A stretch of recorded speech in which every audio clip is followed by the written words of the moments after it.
Okay, we're learning the Mammar on page 11 of the PDF. It's the Mammar Kechol Me'itchem Truma. So Mammar is going to go the difference between the difference that we say Truma La Hashem and Trumas Hashem. Giving towards God or giving of God. So Kechol Me'itchem Truma La Hashem, Kol Nediv Liboy, everyone who finds themselves to be a giving heart, Yiviyeha as Trumas Hashem will give the giving or the Truma of Hashem. So the Haven Indian based Trumas Elu, to understand these two Trumos, Achas La Hashem, one towards Hashem, base Trumas Hashem, the other one is Truma of Hashem. So first you have to understand what the word Truma means. You see, Truma, the word Teruma in the root is the word Lashon Roimimus, to elevate. Like the word Ruma. Like it says, Arimimcha Elekai HaMelech, to elevate my Lord the King. V'gam, Teruma, that's one explanation. So to elevation, to elevate something. Seemingly the idea is to elevate the contribution towards holiness. V'gam Truma is Lashon Afrasha, to separate. Lahafrish Truma, to separate Truma, that's an expression. L'havin Inyan HaRoimimus, first understand the concept of the Roimimus, of the elevation. So Kihineida, we're not going to learn any of the parentheses, because again, we're doing a short class. But Kihineida Sheish Beis Bechinas Bishtalshlis. There's two ways in the system of creation, how Hashem created the world, meaning Mimali Kol Almim, how Hashem fills the world, meaning to say, like we've learned many times, the functionality of Hashem within the details, everything according to its abilities, every world according to its level of revelation. And V'Sayv Kol Almim, how everything is an encompassing energy that encompasses the whole creation outside of the details. And for instance, miracles, Shem Elokim is Mimalik Olam, Shem Havaya, Sov Kolamim. Shebechinis Mimalik Olamim, what is the idea of Mimalik Olamim? So to understand that, Hu Kimshal HaNeshama, it's just like the soul. Shemachaya Saguf, it gives life, vitality to the body. Umislabeshes boy, and encloses itself in it. Bebechinas is Chalkus, in a way that it separates its functionality. The Neshama, it's the Neshama that's alive within the person. The abilities, the tools, so to say, the kelim, the vessels, is the different parts of the body. But it's the neshama functioning within those details, which is machshava dibur ma'isa, generally divided into thought, speech, and action. So the different actions we could do is how the neshama functions in a way of action. Speech is communication, and thought is more personal. And we see how the mind is the so to say the brain part of the neshama functions within the head. That's where its place is. Each limb has its own specific functionality. Give me a second. See how long these parentheses go. Yeah, so we're going to actually skip the parentheses. So in the parentheses, the Alter Rebbe, or if it's from the Tzemach Tzedek, goes into more detail to explain the details of the neshama, so to say, of its functionality in the body, tastes, action, mind, feet. So there's different levels, and each part of the neshama, seemingly, there's less revelation in the feet. It means even if the feet have to move, so the strength of the feet is not in the neshama. The strength in the feet is in the goof, is in the body, but the ability to move the feet and the ratzin, the want and the need to move the feet, that's coming from the neshama. So that's a lower level of revelation than, say, a more extreme would be in the brain, the ability to think and to come up with ideas and then feeling in the heart. So from that we could see that the Soto Hashem in the different worlds, and each world within its what's happening. There's the Chachma, there's different spheros. So to Hashem is within the world. There's different levels of revelation, different functionalities. And we're going to skip the parentheses on page. We're going to go to page 12. I'm going to go to the 1, 2, 3, 4, the fourth beginning paragraph from the top. So he says, so too it says. So Ata Sisas Shemaim. So we're still talking about Mamalik Kalamim. You've made the heavens, Ushmei Shemaim. So heavens, and there's the heavens of the heavens. Hayamim, and the seas, and everything in the world, and you give life, vitality to everything.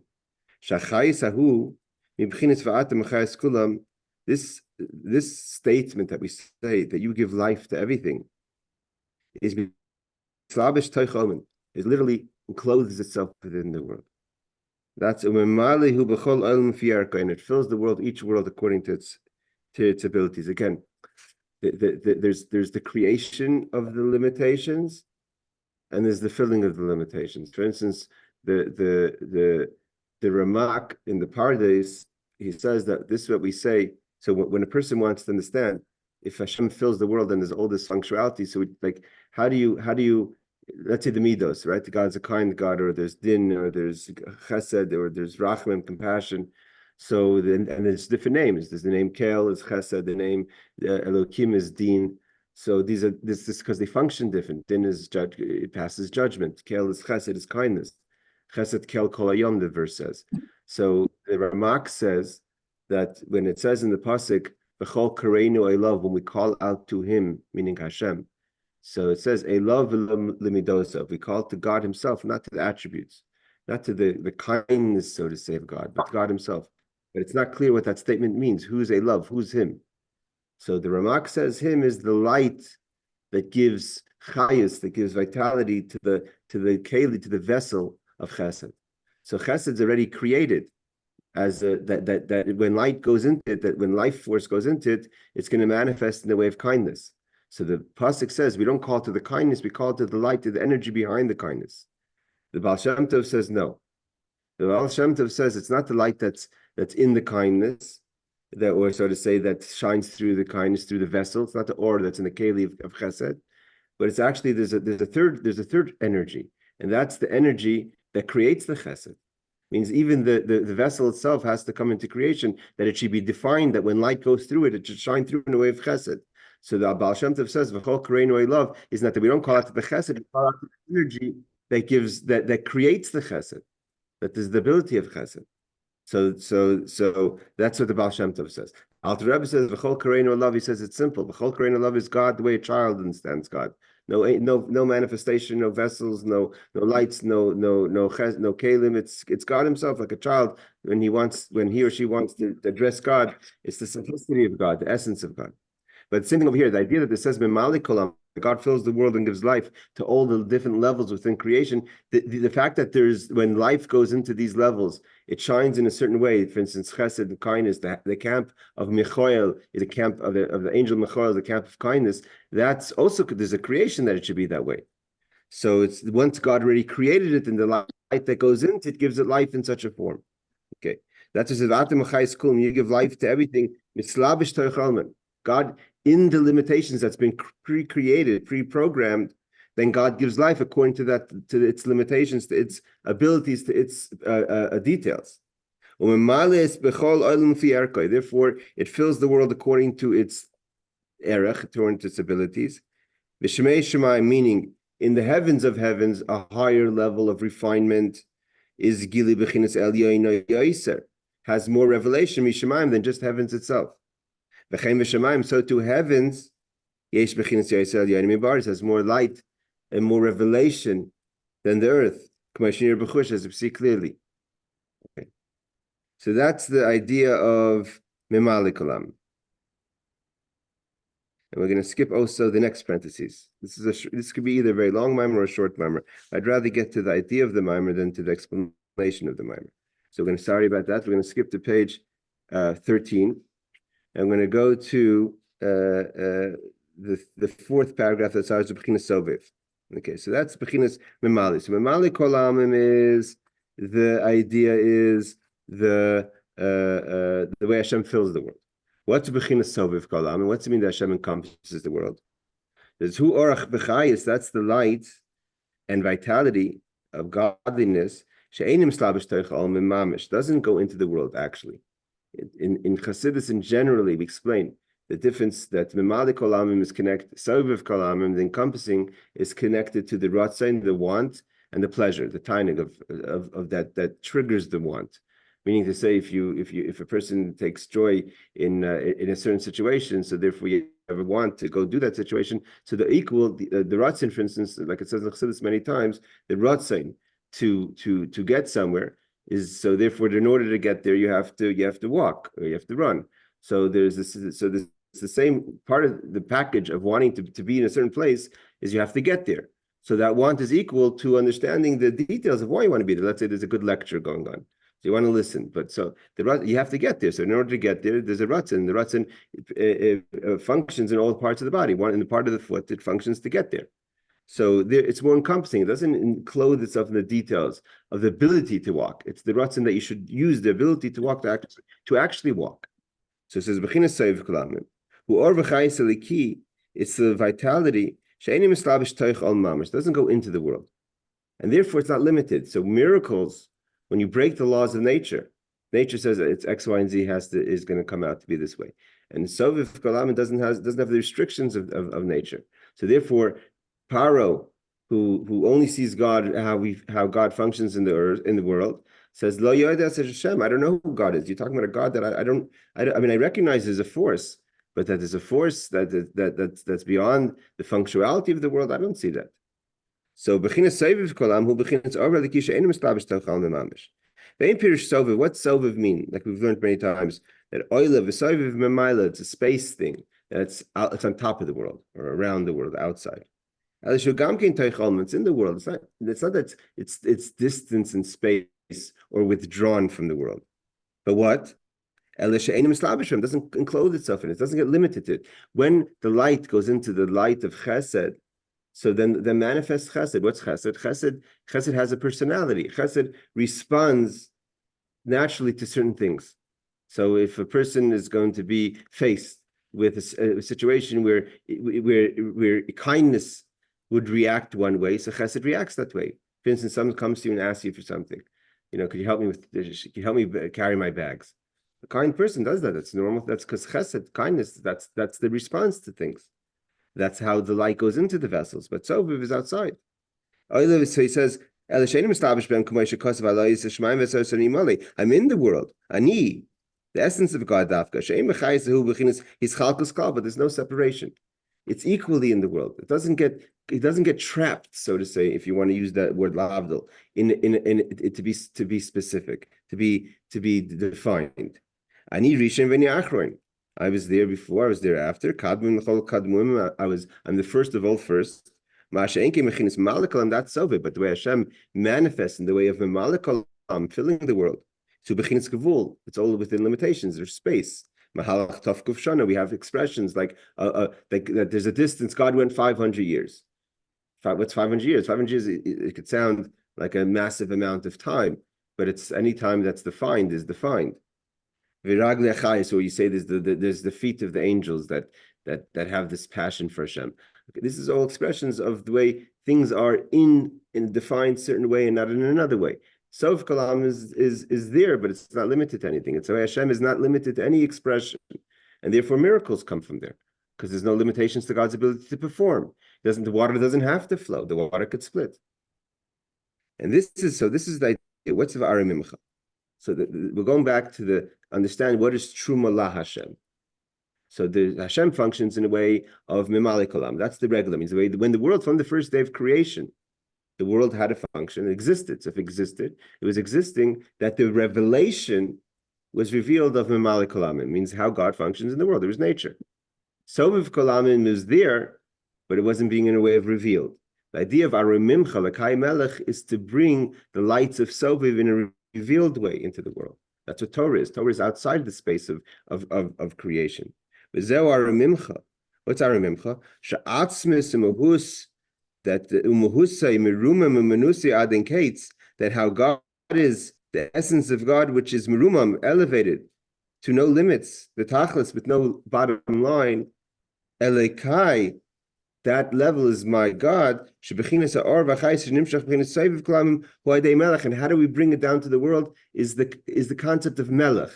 What is a king? A king is there but not there. A king's, by definition, a king is distant from the community, from the people. A father of 1,000 children is not a king; it's a father. A king is not, by definition, there's a king and there's a people. Ein melech lo yam. There's no king without a people. A king just as a concept. By definition, I mean, you could call yourself whatever you like, but it's not the concept of a king. So there has to be a Ramimcha, there has to be Roimimless. And that's the idea, is that we reveal the God's kingship is the revelation of the light that's outside the creation. That his name as king is on his subjects. Kimshal HaMelech, like an example of a regular king. That only his name as king is on his subjects, meaning to say that it's not the essence of the king. There's a lot of components to the private personality to the king that's not revealed as the king is being the ruler over the people. The rule of the people is that he rules, and he rules from a distance. Do you have the essence of the king there? No. But the essence expresses itself by being king. When we bring down that we want the lights to be revealed in the world the way God is encompassing the world, not the functionality of the world. That the kingship that's distant, so to say, should be king of all the worlds. Why they Israel? Who causes that? Who causes that the ratzon, the greater purpose of creation, should be revealed in creation? To put it bluntly, that's the idea. That the greater purpose of creation, that's Torah. Right? There's a world. The world existed 1,000+ years before Torah was given, even if individuals practice Torah. So the idea is that how do we bring the light, the higher purpose of creation, to be revealed in creation? That's Al Dei Yisrael, that's to the Jewish people. Ein melech b'layam, because there can't be a king without a people. But David Amar, and King David, who said this verse, Aromim Chalakai Melech, at the end of Psalm, it's number 145, is Amar Mikra Azeb Ad Klal Yisrael, said on behalf of all Jewish people, that Aromim Chalakai, how do we reveal the romamus, the elevated part of godliness? Aidei Melech, by making him king. Okay, skip the parentheses, we're going to do we're going down 4 paragraphs. How do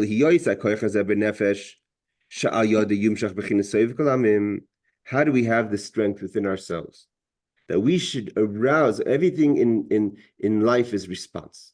In every relationship, there's a response. If 2 people have a relationship, so one person is initiates and the other person responds. So how do we have the strength to awaken within God this response that wasn't part of initially, so to say, of the revelation of creation should now be revealed? That we want more revelation. We want the soviv kalam, the parts of creation, the parts of God that's beyond creation should be revealed within creation. How do we arouse that within God that He should want to reveal that to the world? How do we bring that the sovev should be revealed within the world? That God's king, not just that the world exists, but that God's the ruler of the world. That the light of the sovev should give vitality and energy to limited creations. That a person who's limited can get in touch with the revelation of the infinite of God. Who this is what it says. This is why this Parshas Vayakel sometimes is already in the times of Pesach. That Shivas Yom Toichel Matzos Lechem Oini. A person has to eat matzah. You have to humble yourself. You can't, in order to inspire within God that He should lower Himself and to reveal Himself in the world, we have to lower ourselves. God responds to us. So therefore, the first 7 days we have to eat matzah lechem oini. We have to eat the poor man's bread, which means bittul, self-nullification. In order to receive the Torah on Shavuos, which is the revelation of Soviv in the world, and even the essence of God, which is the idea of panim, that the relationship that we're face to face with God. After we were in Egypt, we weren't in the way of face to face, notwithstanding whatever the reason was.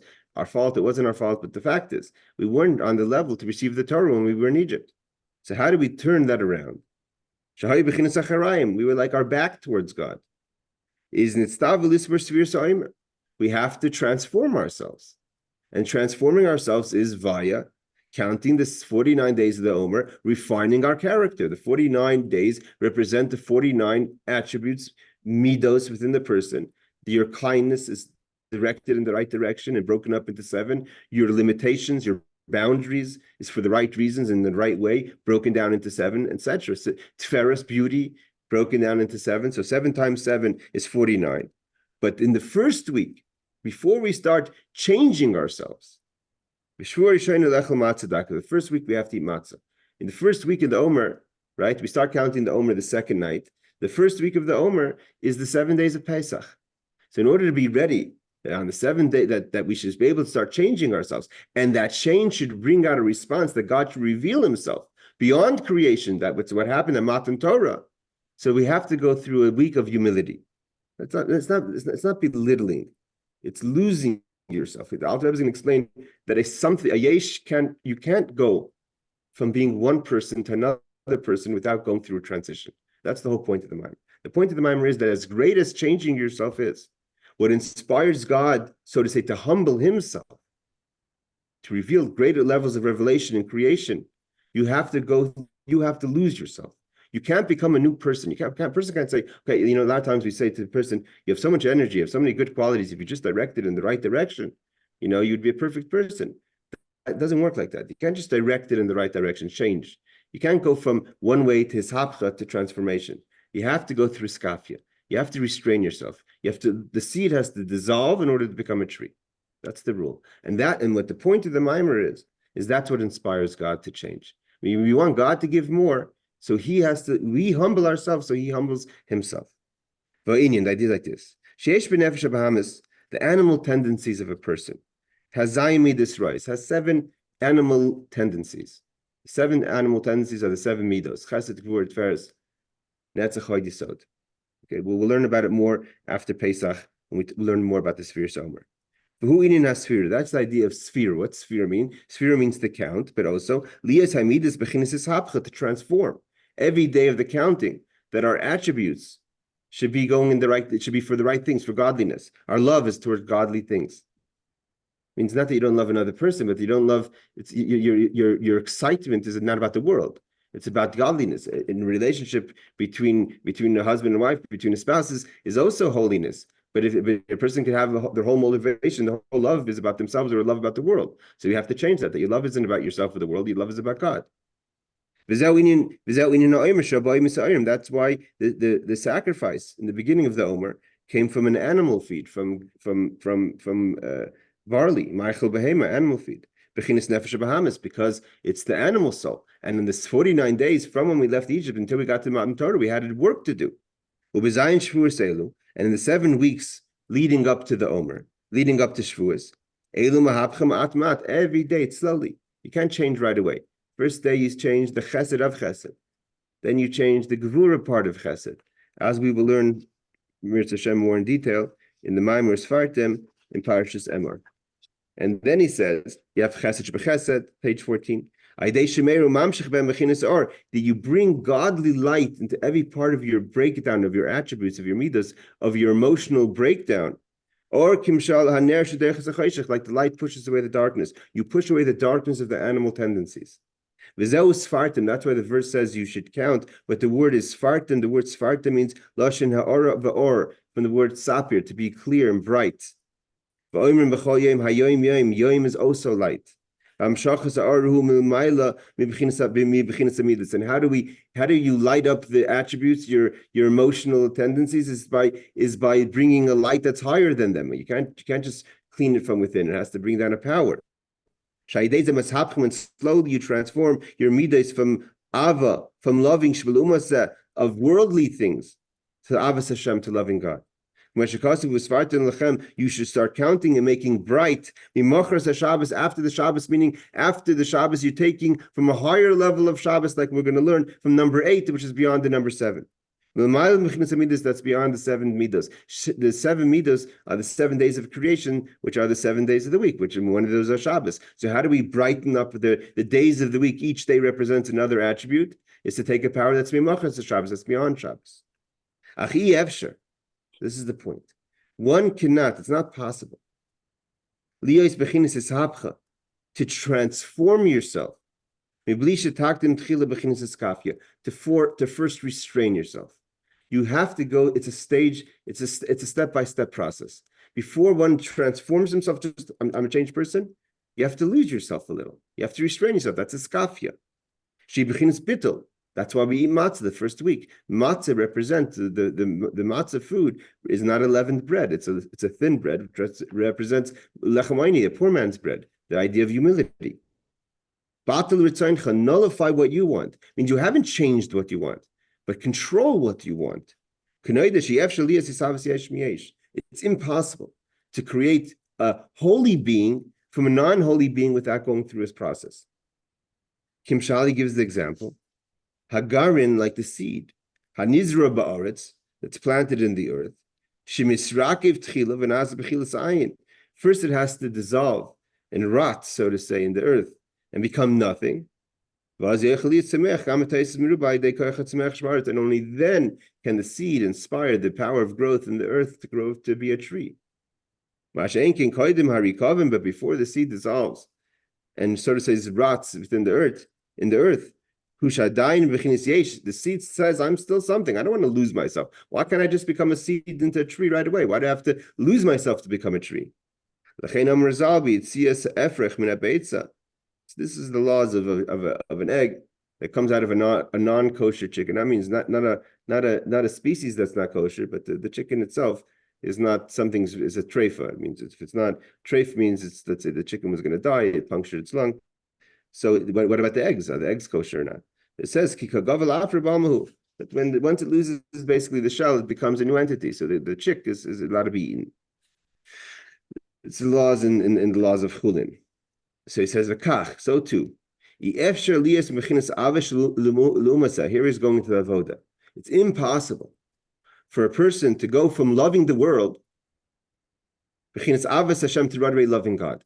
Right? I'm a loving person. Okay, now yesterday I loved myself. I loved the people. I loved all the material in the world. I loved having a nice car and a nice this and I loved all material things. Okay, fine. Now I'm going to channel that love towards God. He says it doesn't work that way. Because first, you have to lose yourself. It means you have the ability to love, but first you can't. You have to go into the concept of bittul, Itkafia, restrain that love first, and then you could transform it to be a love for God. First, the person has to recognize echad. What's echad? That I'm ready to die for God. Misir nefesh for echad, and only then then you could love. First,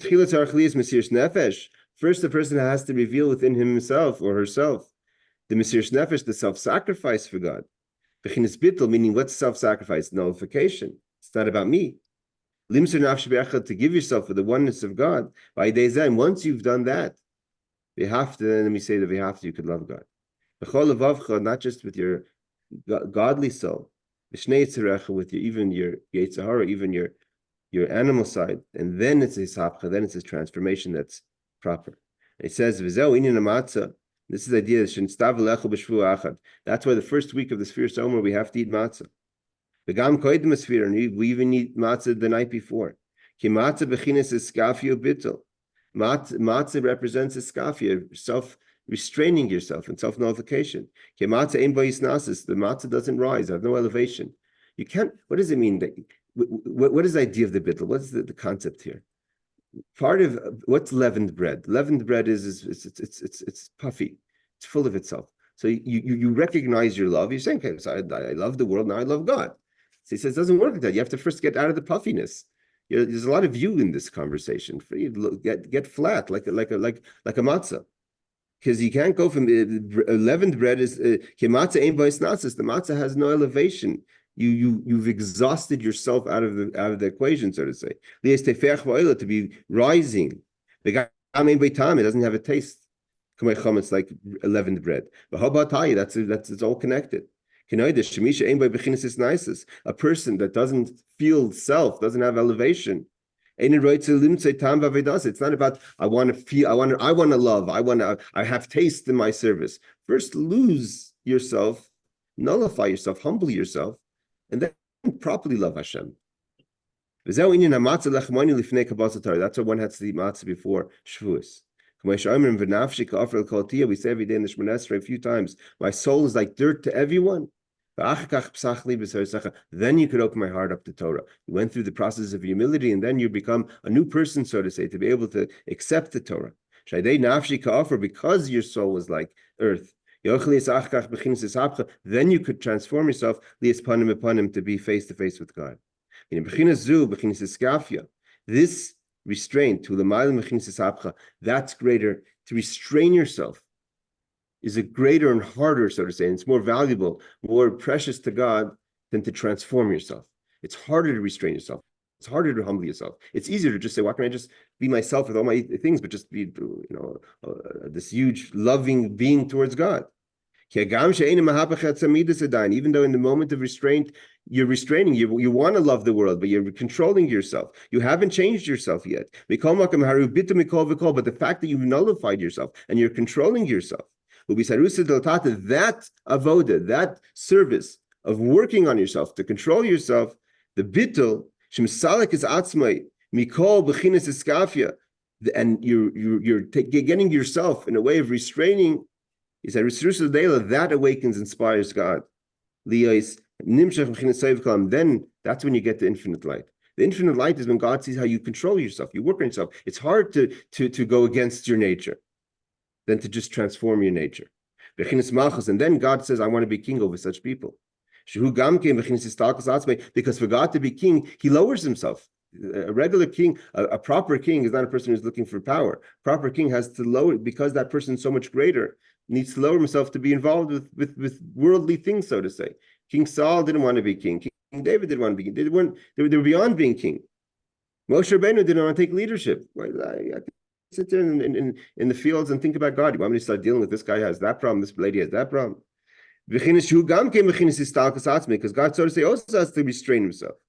To give life, believe in the dachim, to broken hearts. We're just going to finish over here. And this is what we say: blessed is the name of God as King forever. The idea is to bring down God's kingship in consistency. The idea is consistency. The word void is connected Kabbalistically to the word echad. I'm not going to go into the details, but it's in the letters that the pronunciations of the sounds of the letters make up the same pronunciation groups.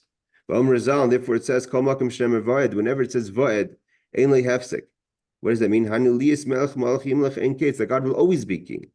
And what does this mean to us? How do we inspire that God should not just we do a moment of restraining ourselves, that God should always want to be king? We also have to have consistency. Don't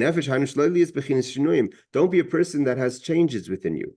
That when you pray, you're very humble. But then after you finish praying, the humility goes. You should be consistently the whole day, because change, that's like it says, the person was king and then he died. What do you mean he died? Because the humility died. And he says, this is what it means, a truma to God. That when a person nullifies themselves, that inspires God to nullify himself.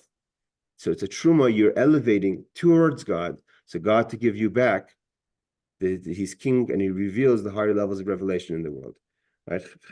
I have to stop here because the time changed, so my schedule changed a bit. And Mir Hashem, by next week we should be back on a regular longer class. Take care, everyone. Shavua Tov and Chodesh Tov. Laila Tov.